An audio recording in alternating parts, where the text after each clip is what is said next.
In 2022, a chip the size of your thumbnail allowed a single computer to do something that previously required an entire data center.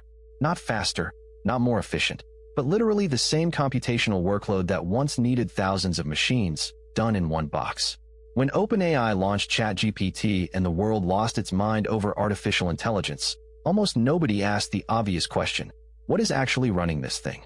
The answer is a piece of silicon designed by a company that, just 10 years earlier, was primarily known for making graphics cards for video games.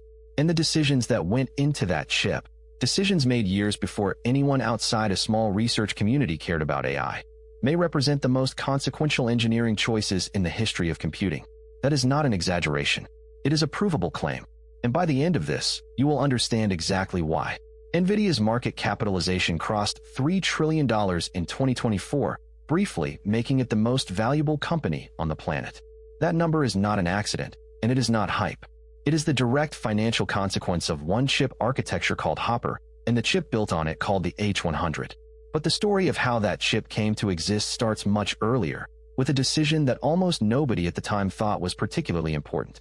Right now, in July 2026, CoreWeave, one of the largest AI cloud providers on the planet, is watching its junk bonds slide as investors question whether the AI boom can sustain itself. That financial anxiety is real. But what it misses is the deeper story. The reason AI exists at all as an industrial force is because of a very specific piece of hardware that one company spent 15 years quietly building toward. Understanding that chip means understanding what is actually happening to the global economy and why it is happening so fast. Here is why this matters for you specifically. The AI tools reshaping industries right now. Everything from legal research software to medical imaging to the code your company's engineers are writing. All of them depend on the same underlying hardware. If you are in any knowledge-based profession, the pace at which your job changes is directly tied to how fast this chip gets deployed and iterated. In 2025, Goldman Sachs estimated that AI could automate or significantly augment tasks representing 25% of the work done across the entire U.S. economy.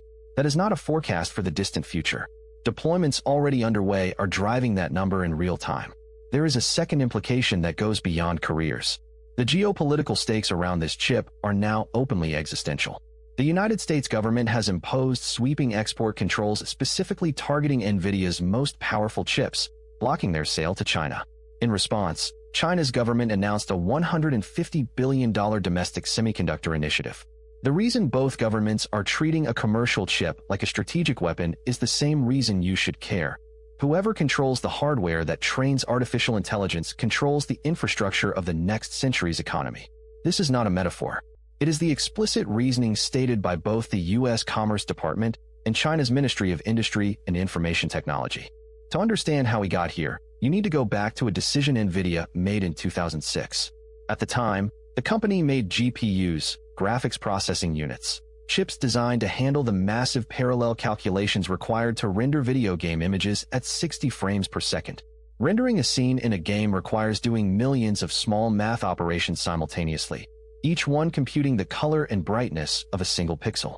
A CPU, the traditional chip in your computer, is designed to do a few complex tasks very quickly, one after another.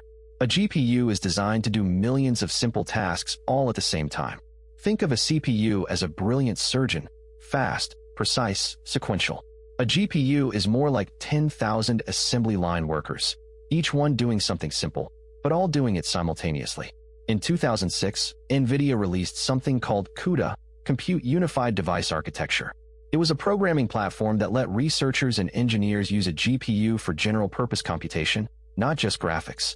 At the time, almost nobody cared. The press release went largely unnoticed. But a small community of machine learning researchers noticed that training neural networks, which also requires doing millions of simple matrix multiplications simultaneously, mapped almost perfectly onto what a GPU was designed to do. This was not an obvious connection. Nvidia's leadership made a long bet, and they kept investing in it year after year while the rest of the semiconductor industry focused on other things. The first major public proof came in 2012.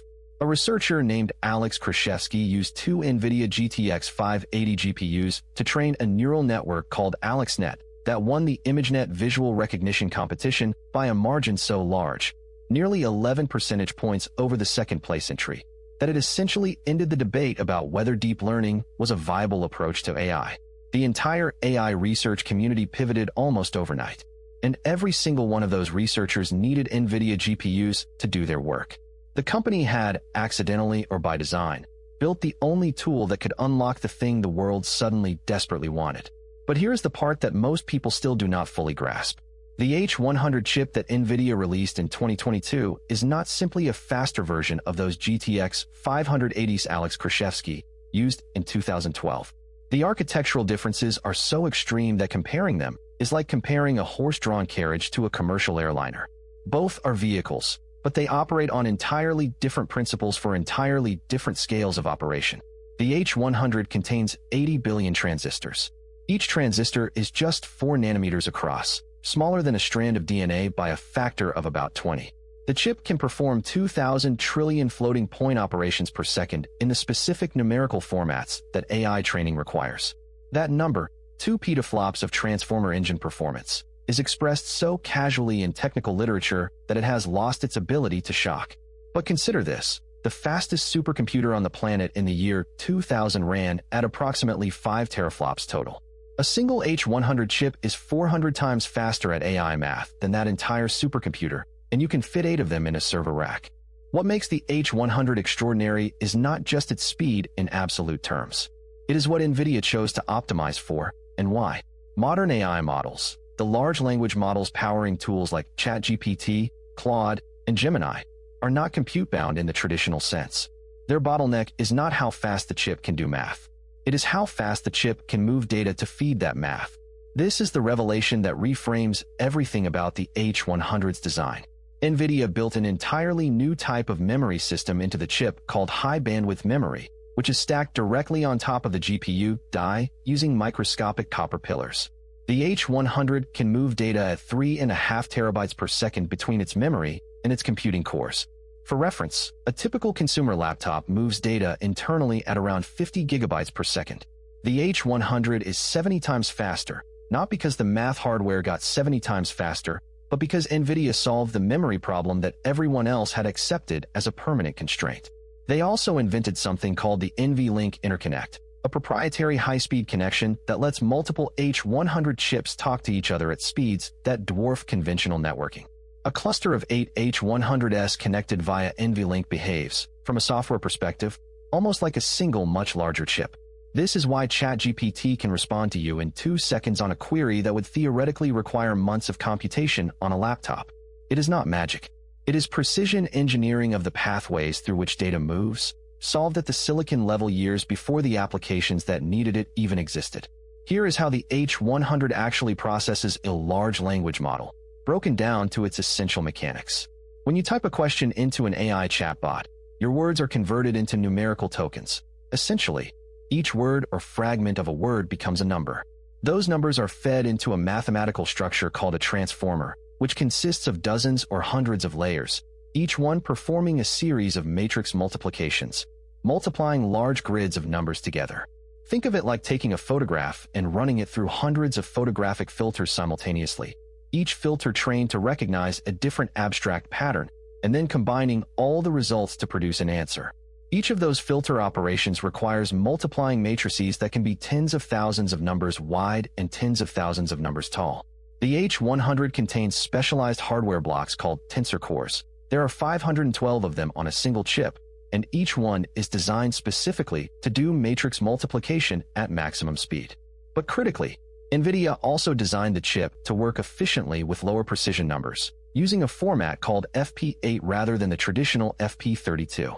This means the chip can process 4 times as many AI-relevant calculations in the same space, because each number takes up a quarter of the storage. The counterintuitive insight: AI models do not need perfect mathematical precision. They need speed and volume. Nvidia built a chip that is deliberately less precise in ways that do not matter, and ferociously fast in ways that do.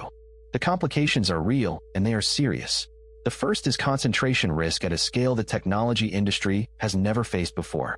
Nvidia controls approximately 80% of the AI chip market as of 2025. Every major AI lab in the world, Google DeepMind, OpenAI, Anthropic, Meta AI, is dependent on a single supplier for the hardware they need to train their models. This is the kind of structural vulnerability that economists flag as systemic. If Nvidia has a manufacturing problem, a geopolitical disruption, or a foundry failure at TSMC in Taiwan, where every H100 is fabricated, the entire global AI development pipeline stalls simultaneously. Taiwan sits in one of the most geologically and geopolitically unstable regions on the planet. This is not a hypothetical risk. It is an acknowledged strategic concern inside the U.S. government, which is why the CHIPS Act pumped $52 billion into domestic semiconductor manufacturing. Building a new leading-edge fab takes 8 years and $20 billion minimum, and none of the American fabs are competitive with TSMC at the 4-nanometer node yet. The second complication is energy. A single H100 chip draws 700 watts of power. A cluster of 10,000 H100s, a modest-sized AI training run by 2025 standards, consumes roughly 7 megawatts continuously. The largest AI training clusters now being built consume hundreds of megawatts, approaching the output of small power plants. Microsoft, Google, and Amazon have all announced or activated nuclear power agreements specifically to feed AI data centers. The environmental and infrastructure implications are not abstract. They are already straining power grids in Virginia, Texas, and Iowa. Here is what this means for your specific situation. If you work in law, finance, medicine, software engineering, marketing, or content creation, you are already being affected by the downstream outputs of this chip, whether or not you realize it. The AI tools your employer is evaluating or deploying right now were trained on clusters of H100s. The rate at which those tools improve is tied directly to how many chips Nvidia can ship. In 2024, Nvidia shipped approximately 350,000 H100 equivalent chips. In 2026, that number is projected to be in the millions. That acceleration is not linear in its effect on AI capability, it compounds. What this means practically: tools that felt like rough drafts in 2023 are becoming production grade by 2026. If you are in a role that primarily involves synthesizing existing information, summarizing documents, generating first drafts, or writing standard code, you are not being replaced overnight, but the economic case for your current role is being compressed every quarter. The organizations that are thinking clearly about this are not asking whether to adopt AI. They are asking which people who understand AI deeply are worth investing in. That is a